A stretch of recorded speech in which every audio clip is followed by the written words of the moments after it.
कार्गिनिस नहीं है, जयप्रकाश श्रीनाथ नहीं है, कोई ब्रेट लीग नहीं है। और वो सिर्फ उसका एक माइंडसेट है जो साना ने बताया कि वो उसको ये नया बॉल करना है कर देते हैं, आपने मिडिल में करना है कर देते हैं, स्टॉक करना है स्टॉक कर देते हैं।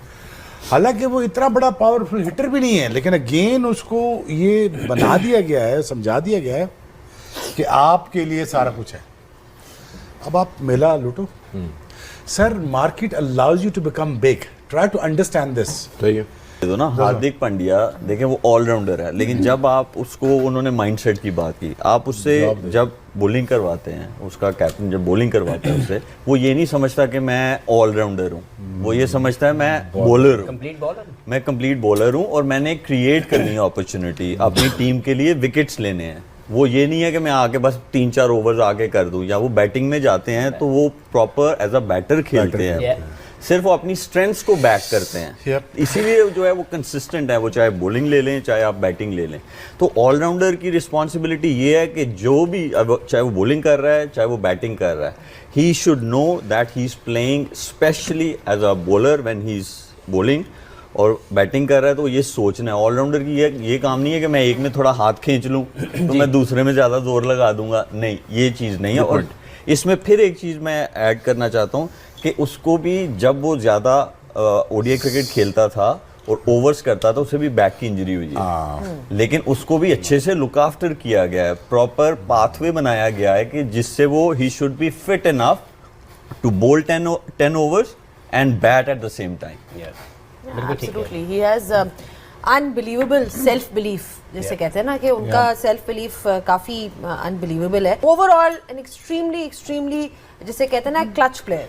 आई थिंक उनकी बॉलिंग बैटिंग स्किल एक तरफ रख दें, उनके अंदर जो एटीट्यूड है ना, जो तप्पड़ जिसको कहते हैं ना क्रिकेट की ज़बान में, वो उनसे ये परफॉर्मेंस करवाता है। और ऐसे प्लेयर्स को आप, वो कप्तान अपनी टीम में रखता है जो जीतना चाहता है। बहुत आसान है ऐसे प्लेयर्स के साथ आपको ईगो का प्रॉब्लम आ जाना, आपका कोई और इशू कॉन्फ्लिक्ट आ जाना, पर जो स्मार्ट कप्तान होगा ना, वो सबसे पहले ऐसा प्लेयर अपनी टीम में रखेगा, क्योंकि अगर वो आपके आगे बोल सकता है तो वो ऑपोजिशन के आगे भी बोल सकता है। हमारा प्रॉब्लम ये, हमें यस मैन चाहिए, ले ठीक है। तो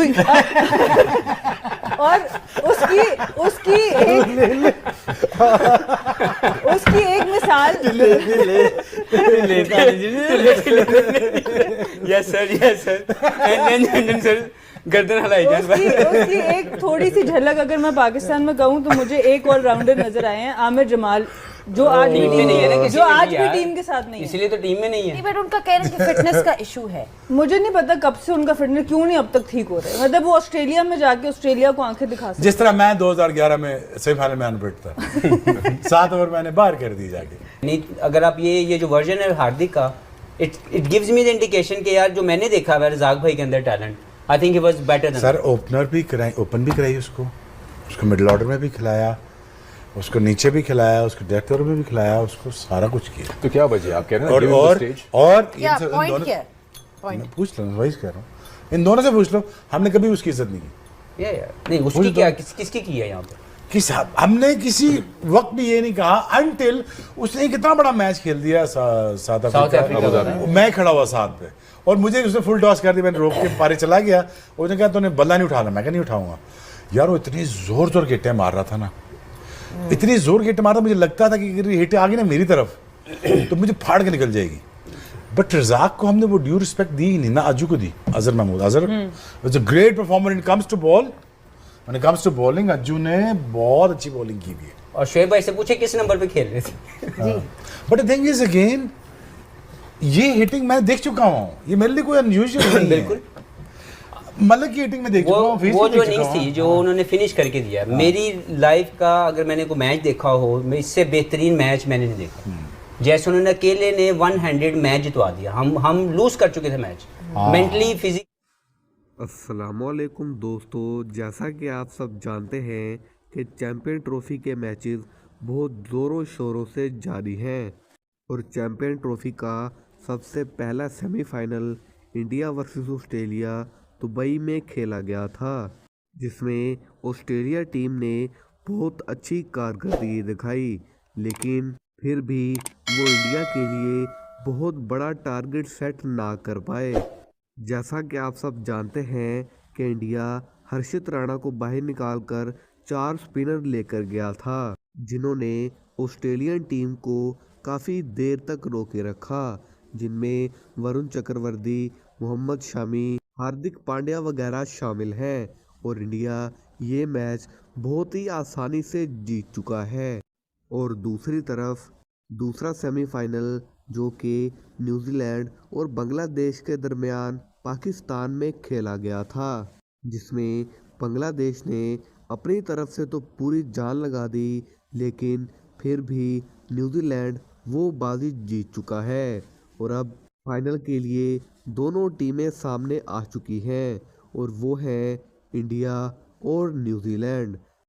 हिंदुस्तान में एक खुशी की लहर दौड़ चुकी है कि ये चैंपियन ट्रॉफी तो अब हम ही जीतेंगे, क्योंकि इंडिया और न्यूजीलैंड का आमना सामना पहले भी हो चुका है, जिसमें न्यूजीलैंड ने इंडिया को रोकने की कोशिश तो बहुत की, लेकिन श्रेयस अय्यर, विराट कोहली और दूसरे प्लेयर्स ने उन्हें बहुत बुरी तरह से धूल चटाई है। और जैसा कि आप सब जानते हैं कि पाकिस्तान के मैच से लेकर अब तक विराट कोहली की परफॉर्मेंस काफ़ी अच्छी रही है, और इस सेमीफाइनल में भी विराट कोहली ने 84 रन स्कोर करके इंडिया को जीत के और भी ज़्यादा करीब कर दिया है। लेकिन शुभमन गिल और रोहित शर्मा की बैटिंग फिर भी नहीं चल सकी।